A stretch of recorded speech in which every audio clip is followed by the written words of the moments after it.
आज का विषय बड़ा ही गंभीर है। आपके जीवन में लगातार दुख, तकलीफ, परेशानियां चल रही है। आप बहुत अच्छे कर्म भी करते हैं, पूजा पाठ करते हैं, सत्कर्म करते हैं, लेकिन समस्याएं लगातार बढ़ती ही जा रही है।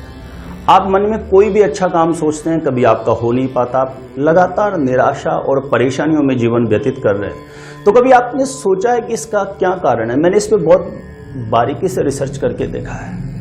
जो व्यक्ति दुख, तकलीफ और परेशानियों के बीच समय व्यतीत कर रहा होता है, उस व्यक्ति को खुद को पता नहीं चल पाता। उसको लगता है मैं बहुत अच्छे कर्म कर रहा हूं, सबसे मैं बहुत अच्छा व्यवहार भी रखता हूं, मैं अपनी तरफ से बेस्ट अच्छा कर रहा हूं, लेकिन फिर भी मेरी जो समस्या है उसका समाधान नहीं हो पा रहा है। तो ऐसा क्यों होता है प्रिय दर्शकों? किसी भी व्यक्ति की मस्तिष्क की जो क्रियाएं कार्य करती है, दुर्भाग्यशाली जिसके साथ दुख, कष्ट और परेशानियों का समय लगातार चलना होता है, उसके मस्तिष्क की क्रियाओं में दुर्भाग्य की छाया का प्रभाव हो जाता है। उसकी बॉडी का जो ब्लड होता है, उसकी व्हाइट और रेड सेल्स में दुर्भाग्य का ऐसा अशुभ प्रभाव अंतर्निहित हो जाता है कि वह उस इंसान की आदतें और उसके कर्म को बाध्य कर देता है।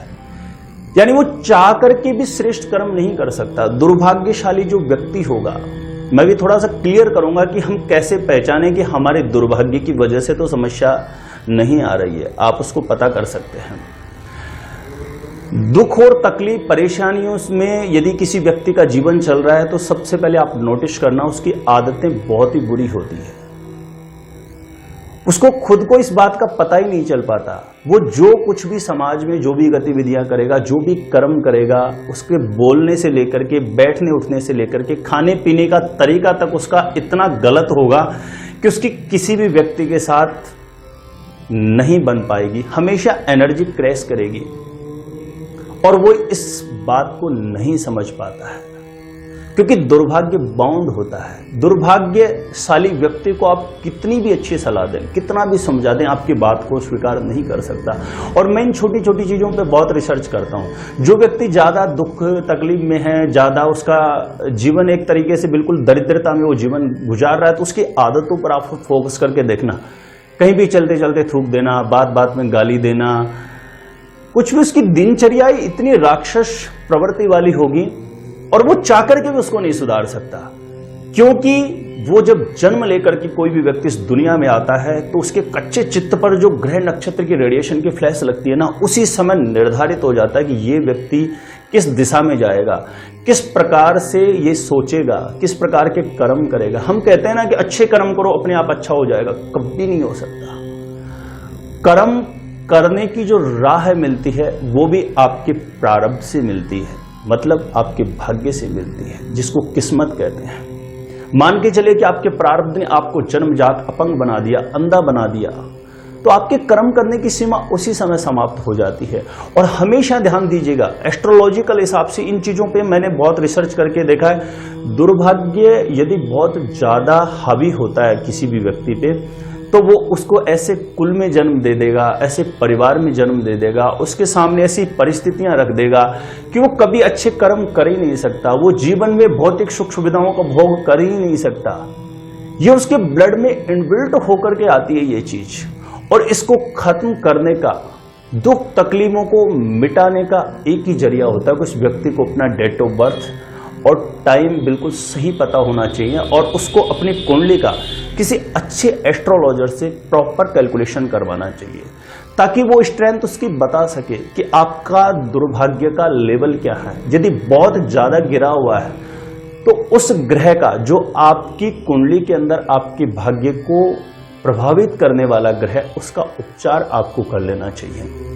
नहीं तो व्यक्ति दुख तकलीफ में लगातार समय भोगेगा, और उसको आश्चर्य की बात है कि उसको खुद को ये पता कभी चल ही नहीं पाएगा।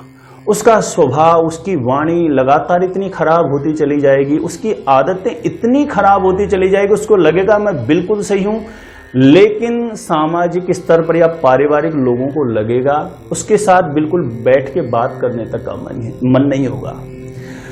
तो ये एक ऐसा एयर में प्रभाव होता है, क्योंकि एस्ट्रोलॉजिकल जो भी गणनाएं हम निकालते हैं या ग्रह नक्षत्रों को कैलकुलेशन करके कोई भी चीज हम कैलकुलेट करते हैं किसी के भविष्य को लेकर के, जीवन को लेकर के, तो ये रेडिएशन का प्रभाव है जो आंखों से नहीं देखा जा सकता।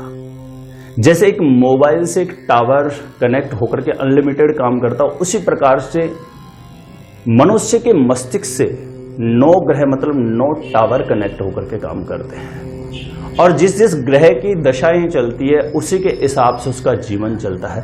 तो प्रिय दर्शकों, यदि लगातार जीवन में समस्या चल रही है ना, तो इसकी मूल जड़ ग्रह नक्षत्रों का प्रभाव आपको जरूर कैलकुलेट करवाना चाहिए, और उसका जो मंत्र बनता है, उपचार बनता है, वह आपको अवश्य करना चाहिए। तो इससे आपको सही दिशा मिल सकती है। नहीं तो बहुत ज्यादा क्रोध करने वाला व्यक्ति भी ये कह सकता है क्रोध नहीं करना चाहिए, टेंशन नहीं करनी चाहिए, क्रोध करने से, टेंशन करने से कुछ मिलता है। लेकिन वास्तविकता यह है कि स्वाभाविक गुण होता है। किसी को टेंशन करना है तो करना है, दुनिया का कोई आदमी उसकी टेंशन को समाप्त नहीं कर सकता, ये आप लिख के ले लीजिए।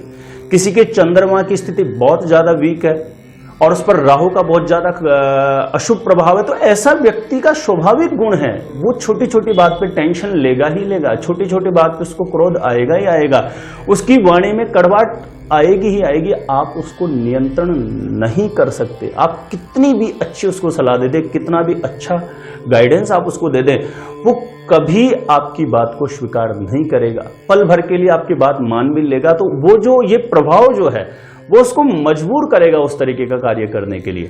तो प्रिय दर्शकों, आप जो कुछ भी जीवन में कर रहे होते हैं, आप जो कुछ भी कर्म कर रहे होते हैं, आपकी जो कुछ भी दिशा जीवन में होती है ना, उसके पीछे सपोर्ट कौन कर रहा होता है उसको समझना जरूरी होती है ग्रह नक्षत्रों की रेडिएशन। कुंडली का 9th हाउस जरूर इसके लिए चेक करना चाहिए, क्योंकि भाग्य की ताकत उसी से पता की जाती है।